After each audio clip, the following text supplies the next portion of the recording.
Amém. Amém.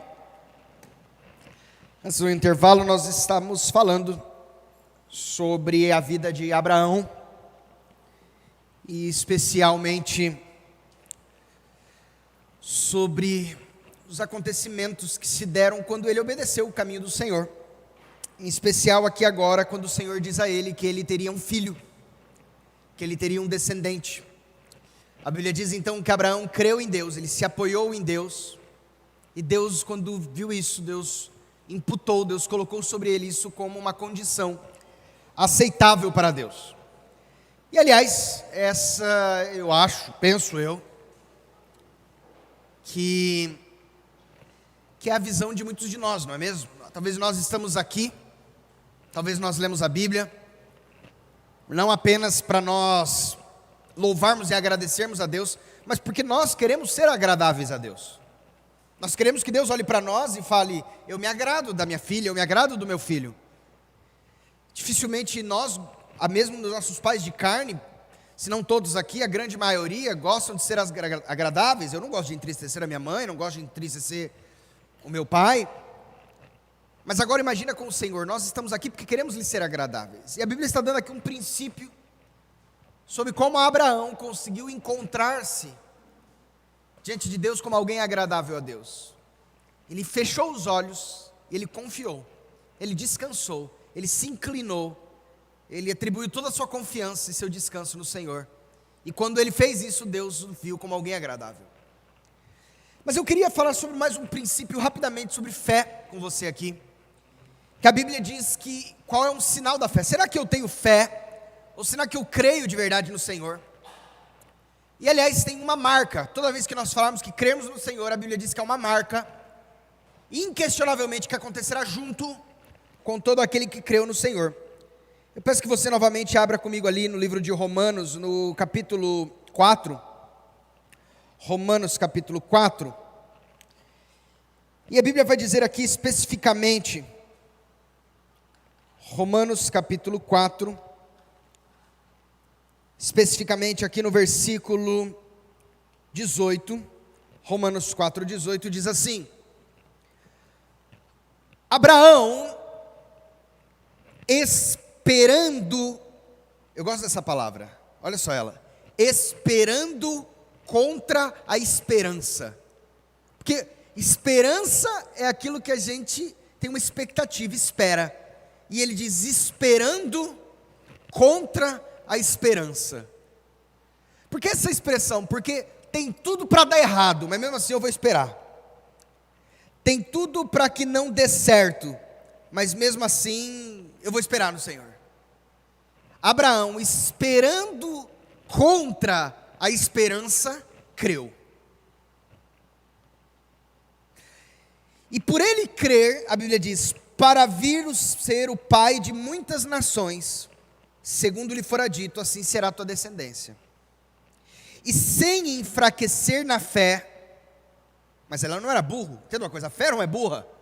Ele diz, e sem enfraquecer na fé, embora levasse em conta o seu próprio corpo amortecido, sendo já de 100 anos, e a idade avançada de Sara. Então entenda uma coisa, não era que Abraão de repente disse, esquece, não vou me atentar para as circunstâncias. Ele diz, as circunstâncias existem. Eu tenho 100 anos. Sara tem 90.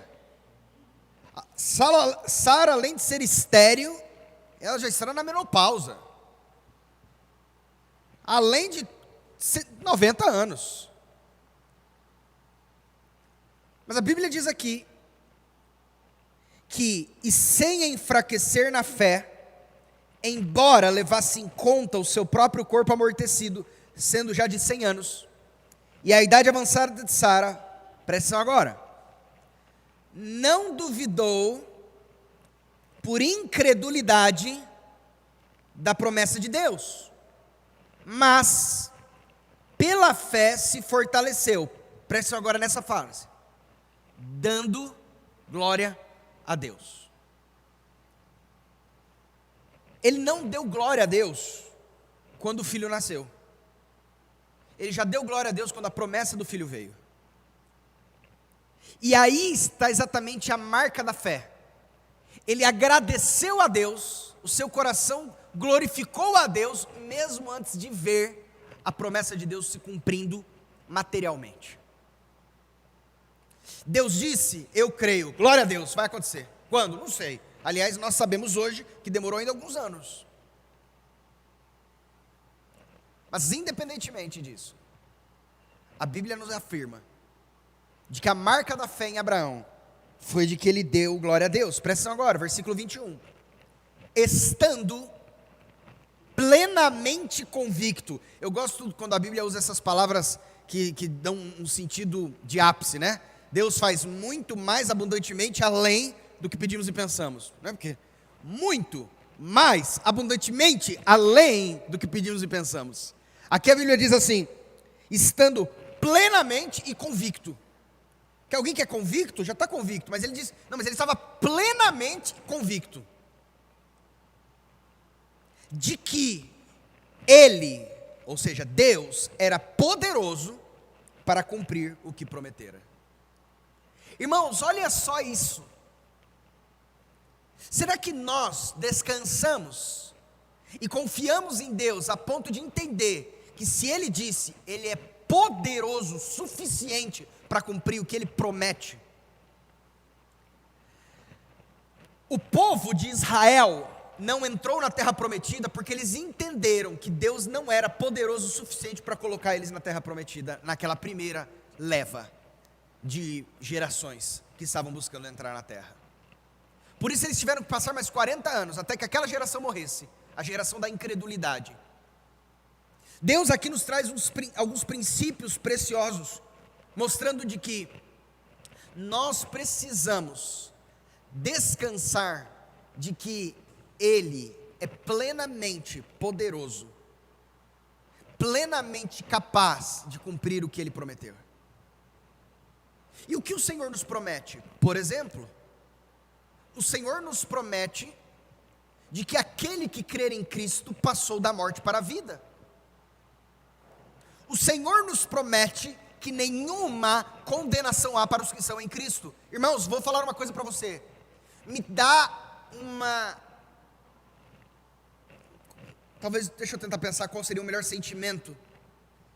Uma estranheza. Cristãos que não têm convicção absoluta e tranquila de que irão para o céu se o Senhor voltasse hoje e os chamasse hoje. Porque se você não tem convicção, você não tem convicção da sua fé no Senhor. Se você não tem convicção, você não tem convicção das palavras que Ele disse.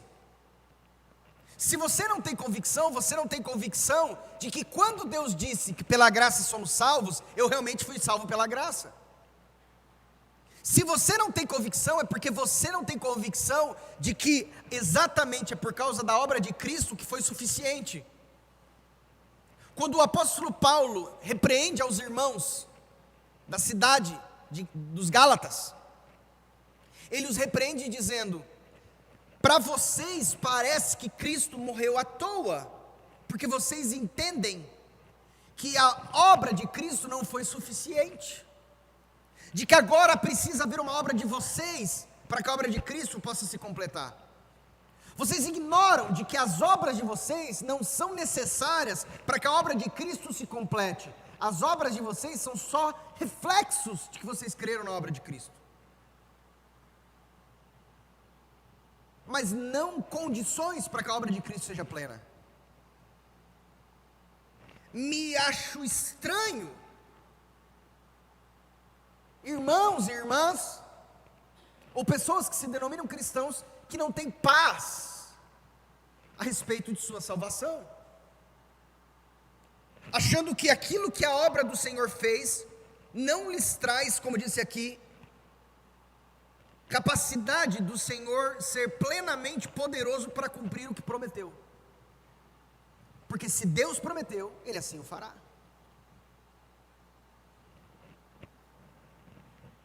Vamos ali no livro de Gálatas, como foi dito hoje para nós apenas pincelarmos algumas informações preciosas, capítulo 3. Gálatas, capítulo 3. Deixa eu pegar aqui para você precisamente de onde nós começamos. Gálatas capítulo 3, versículo 1 em diante diz assim, versículo 6, diz assim: é o caso de Abraão, que creu em Deus, e isso lhe foi imputado para a justiça. Sabei, pois, que os da fé é que são filhos de Abraão. Então, mais uma vez eu recordo a você, Abraão disse, Deus, depois desses acontecimentos, apareceu o Senhor a ele e disse, eu sou o teu escudo, será sobre modo grande o teu galardão. E ele, Deus, mas eu não tenho herdeiro.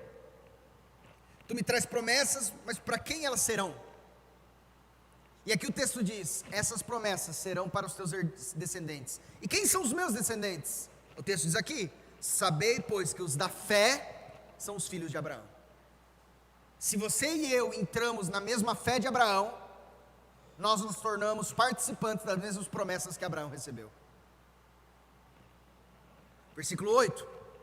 Ora, tendo a Escritura previsto que Deus justificaria pela fé os gentios, preanunciou o evangelho a Abraão, quando chegou para Abraão e disse, em ti serão benditos todos os povos. De modo que os da fé são abençoados juntos com o crente Abraão. Se você e eu cremos no Senhor, nós seremos abençoados, assim como Abraão foi. Todos quantos, pois, não estão agora debaixo da fé, mas querem agradar a Deus pela força, todos quantos, pois, são das obras da lei, estão debaixo de maldição, e não da bênção de Abraão. Por quê? Porque aqueles que são debaixo da lei, eles têm que seguir um outro caminho, o caminho que diz, maldito aquele que não permanece em todas as coisas escritas no livro da lei para praticá-las. Ou seja, se você desviar o foco de um dos mandamentos de Deus, você é maldito. Ele diz, será que você quer realmente estar diante do Senhor baseando-se nas suas obras, ou estar diante do Senhor baseando-se na fé em Cristo? É evidente, versículo 11, que pela lei ninguém é justificado diante de Deus, porque o justo viverá pela fé. Vamos voltar lá em Gênesis capítulo 14. Poderíamos avançar um pouco mais, mas aí as águas já seriam mais profundas. Versículo 6 de Gênesis 14, como nós lemos, diz assim, ele creu em Deus, ele creu no Senhor, e isso lhe foi imputado para justiça. Versículo 7 continua dizendo o seguinte, disse-lhe mais, eu sou o Senhor, que te tirei de Ur dos Caldeus, para dar-te por herança esta terra. Perguntou-lhe Abraão, Senhor Deus, como saberei que hei de possuí-la? Vamos parar aqui um pouco. O Senhor agora vem a Abraão e diz assim, Abraão, além de eu te declarar, já que você agora então é aceito diante de mim, eu quero dizer que eu sou aquele que guiou os teus passos. Eu sou o Senhor que te tirei de Ur dos Caldeus para te dar essa terra, a terra de Canaã. Essa é a terra que eu tenho prometido para você. Essa é a terra que eu tenho prometido para as suas gerações. E Abraão agora diz, Senhor, como saberei eu que hei de herdá-la? Essa é uma pergunta interessante. Ele disse, Senhor, eu não tenho titularidade dessa terra. Senhor, eu não tenho a matrícula dessa terra. Senhor, eu não tenho necessariamente algo que me comprove que eu sou titular dessa terra. E o Senhor agora faz, eu não vou avançar com você nisso, em alguns detalhes, mas o Senhor agora então mostra para Abraão uma aliança que Deus fará com ele. E por meio dessa aliança que Deus fará com ele, o Senhor instituirá ele como titular dessa terra. O Senhor responde no versículo 9, respondeu-lhe, toma uma novilha, uma cabra, um cordeiro, cada qual de 3 anos. Isso aponta para uma realidade da ressurreição de Cristo. O 3 sempre tem esse ponto nas escrituras. Uma rola, um pombinho. Ele, tomando todos esses animais, partiu-os pelo meio, pôs-lhe em ordem as metades, uma defronte das outras, e não partiu as aves. Aves de rapina desciam sobre os cadáveres, porém Abraão os enxotava. Olha só que é isso. Então Abraão agora começa a preparar ali algo que apontava para Cristo, um tipo de ritual, aonde por meio dele Deus faria uma aliança com ele. Mas havia alguém que queria atrapalhar esse ritual. A Bíblia diz aqui que as aves de rapina desciam sobre os cadáveres, e Abraão tinha que ficar enxotando elas. O que tem a ver isso na Bíblia? Nós precisamos olhar que a Bíblia ela vai nos trazer uma revelação ampla, precisamos entender o que significam essas aves no contexto das Escrituras. Jesus nos traz uma clareza sobre elas. Quando Jesus nos conta ali em Mateus capítulo 13, versículo 4, aquela famosa parábola do semeador. Jesus nos diz em Mateus capítulo 13, versículo 4, que o semeador saiu a semear, e no versículo 4, que ao semear, uma parte caiu à beira do caminho, e vindo as aves a comeram. Portanto, a palavra de Deus, o propósito de Deus, era trazido, mas as aves não permitiam que o propósito gerasse efetividade. Antes das sementes irem ao solo e dali produzirem vida, as aves vinham e queriam arrebatá-las antes. Um pouco à frente, os discípulos então perguntam para o Senhor o que significaria isso. E aqui um pouco mais no versículo 19, ele diz assim: a todos os que ouvem a palavra do reino e não a compreendem, vem o maligno e arrebata o que lhes foi semeado no coração. Ele dá aqui as aves, na figura profética, tem a semelhança de Satanás, do maligno aqui. Portanto, quando voltamos lá e vemos exatamente essa figura profética acontecendo, e vemos ali o Senhor então determinando com que Abraão faça então agora um ritual que aponta para a realidade de Cristo. E Abraão então agora diz: eu estou preparando, porque Abraão possa tomar posse então da promessa do Senhor. Abraão então prepara ali o ritual ordenado pelo Senhor, que apontava para a morte e ressurreição de Cristo, e de repente havia alguém que buscava colocar-se no meio para que o ritual não terminasse. A Bíblia diz então que aves de rapina vinham ali, e Abraão teve que fazer algo. Abraão atentamente teve que enxotá-las. Abraão teve que lançá-las para longe. Abraão teve que lançá-las para fora, porque o propósito delas era fazer com que Abraão não alcançasse a finalidade daquilo que o Senhor tinha para ele. Entenda agora o caminho. Deus então traz promessas, e o inimigo ele não pode ser contra as promessas de Deus de modo algum, mas o inimigo ele pode se colocar para levar com que você saia do caminho do Senhor, desista das projeções que o Senhor tem para você.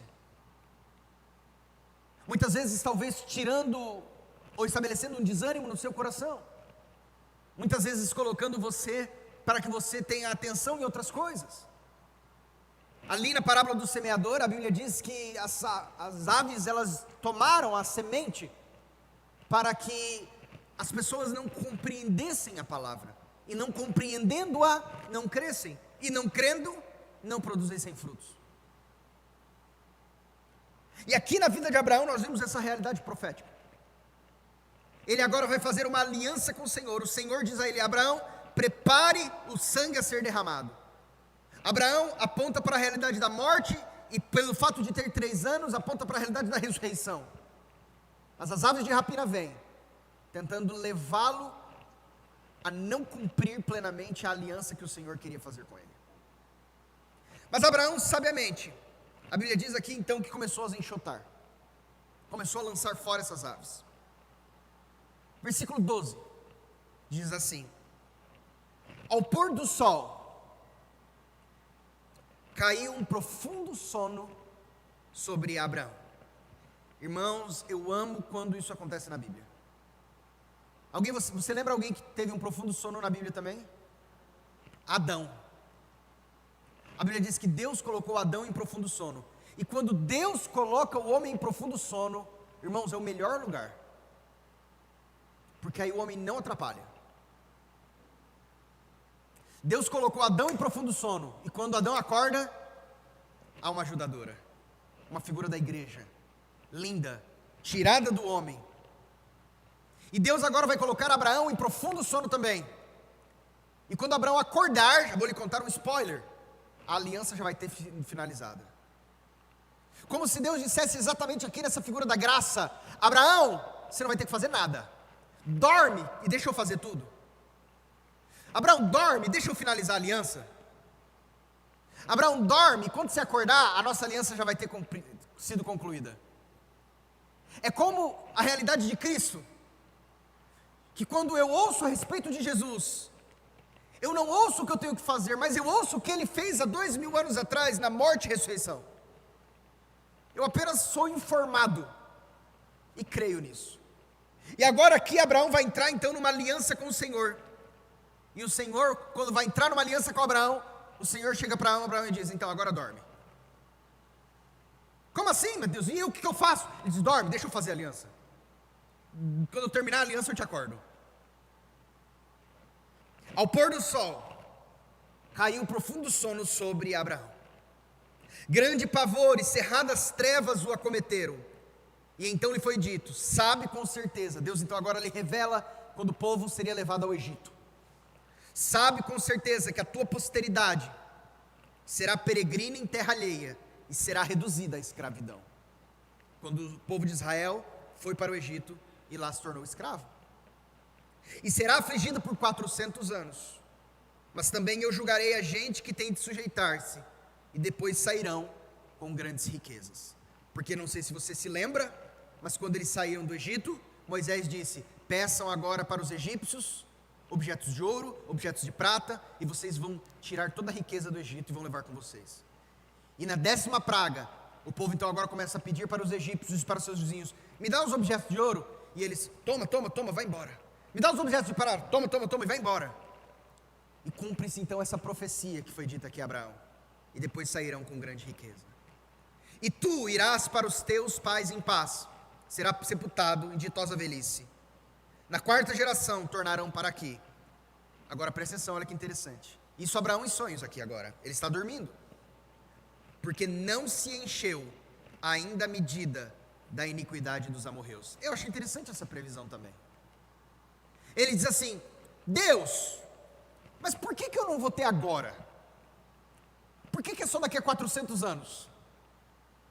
Ele disse: porque existe um cálice da ira de Deus, dos pecados que têm sido cometidos pelos moradores dessa região, e o cálice ainda não está cheio. Daqui a 400 anos o cálice vai transbordar, e aí sim eu vou tirar eles daqui. O Senhor já sabia o futuro.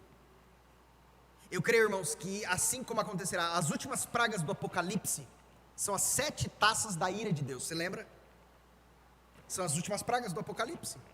Nós temos 7 selos, nós temos 7 trombetas, e por último nós temos 7 taças da ira. Porque o cálice da ira de Deus se transbordará. E aqui nós temos exatamente essa figura. Ele diz: o cálice, a medida da iniquidade dos amorreus ainda não se encheu. Mas e ela estará enchendo os pecados.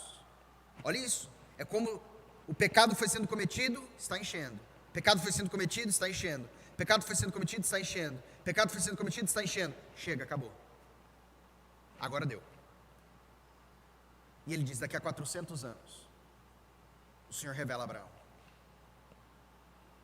Versículo 17. Sucedeu que posto o sol, houve densas trevas, e eis um fogareiro fumegante, uma fornalha fumegante, e uma tocha de fogo que passou entre aqueles pedaços. E naquele mesmo dia fez o Senhor aliança com Abraão. Abraão está dormindo, e o Senhor está ali, uma figura de Cristo. Enquanto Abraão está acordado, Abraão tenta enxotar as aves. O Senhor agora faz Abraão dormir. E o próprio Senhor, ali, como um fogo consumidor, ele consome a realidade daquele sacrifício. O fogo na Bíblia tem duas realidades espirituais. O fogo na Bíblia tem a realidade de purificação de pecado, mas também tem de purificação para a santidade. E aqui tem essas duas realidades que apontam para exatamente o que aconteceu com Cristo na cruz. Que ali naquele momento houve uma realidade onde nossos pecados foram perdoados, mas também onde a nossa santidade foi estabelecida. E aí exatamente aqui, o Senhor agora ali faz uma figura apontando para a realidade de Cristo com Abraão. E Abraão está onde? Dormindo, em sono profundo. E o Senhor está ali, estabelecendo a sua aliança com Abraão. E quando o Senhor estabelece a sua aliança com Abraão, o Senhor então agora declara para ele, dizendo: a tua descendência dessa terra, desde o rio do Egito até o grande rio Eufrates. E aí eu, para concluir, hoje faço apenas uma colocação para você. Se você pegar o mapa de Israel, você vai ver que Israel, a Bíblia diz que Deus deu a Israel, desde o rio do Egito, alguns entendem que esse talvez seria o rio Nilo, ou algum outro rio que fica na região do Egito, mas até o grande rio Eufrates. O rio Eufrates hoje está na região da Síria. Só houve um rei em que o seu domínio regeu por toda essa região. Sabe qual? Alguém sabe? Em Deuteronômio 1:7, ali o Senhor trazia uma promessa pela boca de Moisés, dizendo: voltai-vos e parti, ide à região montanhosa dos amorreus, e a todos os seus vizinhos na Arabá, e a região montanhosa, e a baixada, e ao Neguebe, e a costa marítima, terra do Cananeu, e ao Líbano, até o grande rio Eufrates. Então ele fala: olha, você pega toda essa região, e toda essa região Deus tem dado para vocês. Moisés morre, e agora vem Josué. Josué capítulo 1, versículo 4, e Josué agora declara: desde o deserto e o Líbano até o grande rio Eufrates, toda a terra dos heteus e até o mar grande, para o poente do sol, será o vosso limite. Mas o povo começava agora então, olha só que interessante, eu concluo com você nisso hoje para que você entenda. Deus deu uma palavra, Deus deu uma promessa, mas quando o povo agora, Deus deu uma promessa de aliança, mas eu preciso que você entenda isso. Quando Deus traz uma promessa e uma palavra de aliança, só tem uma coisa que compete a nós. Qual? Nós crermos, e o crer tem um movimento. Sabe qual é o movimento? Eu vou usar esse termo, talvez fique claro para você: tomar posse. Quando o Senhor disse ao povo: onde pisar a planta dos vossos pés eu vos tenho dado, e se eu ficar parado? É como se o Senhor tivesse dito assim, o Senhor disse aos discípulos, não sei se você se lembra, quando os discípulos estavam naquele barco onde estava ali no mar da Galileia, e estava aquela tempestade, e de repente eles acordam a Jesus e dizem: Senhor, não te importa que pereçamos? E ele disse, e o Senhor então repreende o mar, repreende os ventos, o Senhor manda que o mar se acalme, e o Senhor agora olha para eles e diz: cadê a fé de vocês? Como se dissesse: para que me acordar, fazer vocês isso mesmo? Eu concedi a vocês a mesma autoridade. Homens de pequena fé, por que duvidais? Como se o Senhor por muitas vezes dissesse: eu fiz uma palavra de promessa a vocês, se vocês obedecerem os meus caminhos e avançarem, vocês receberão a plenitude do que eu tenho para vocês. Só houve um rei entre todo Israel que dominou em toda essa região que era a promessa de Deus: Salomão.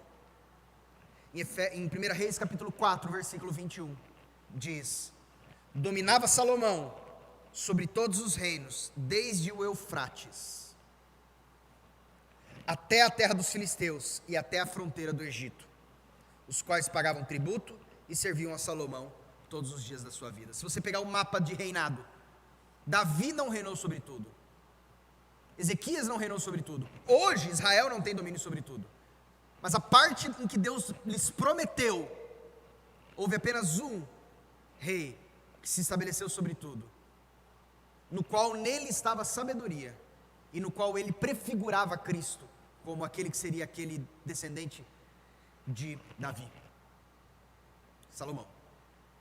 Agora, por que apenas Salomão? Por duas razões. A primeira, pela obediência. Salomão desobedeceu quando ele era velho. Mas a Bíblia diz que durante grande parte de sua vida, ele estava andando firmemente nos caminhos do Senhor. E quando ele estava velho, a Bíblia diz então que ele desviou-se dos caminhos do Senhor, por conta das mulheres que trouxeram seus deuses. Mas Salomão, obedecendo os caminhos do Senhor e avançando. Portanto, entenda uma coisa, às vezes há uma promessa de Deus. A promessa de Deus foi para Abraão. Mas nos dias de Josué, eles não receberam. Nos dias de Davi, eles não receberam. Nos dias de Ezequias, eles não receberam. Nos dias de Josias, eles não receberam. Nos dias de reis bons para Israel, não receberam. Às vezes, não porque apenas estavam no caminho do Senhor, porque Davi estava no caminho do Senhor, porque Josias estava no caminho do Senhor, Ezequias estava no caminho do Senhor, mas também porque eles não avançaram para tomar posse da plenitude da promessa que Deus já havia dado a eles.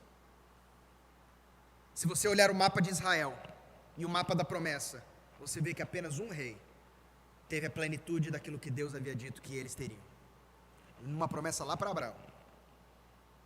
Isso nos traz uma lição. Dito isso, irmãos, hoje vimos então as consequências da decisão de Abraão, em que o Senhor lhe trouxe promessa.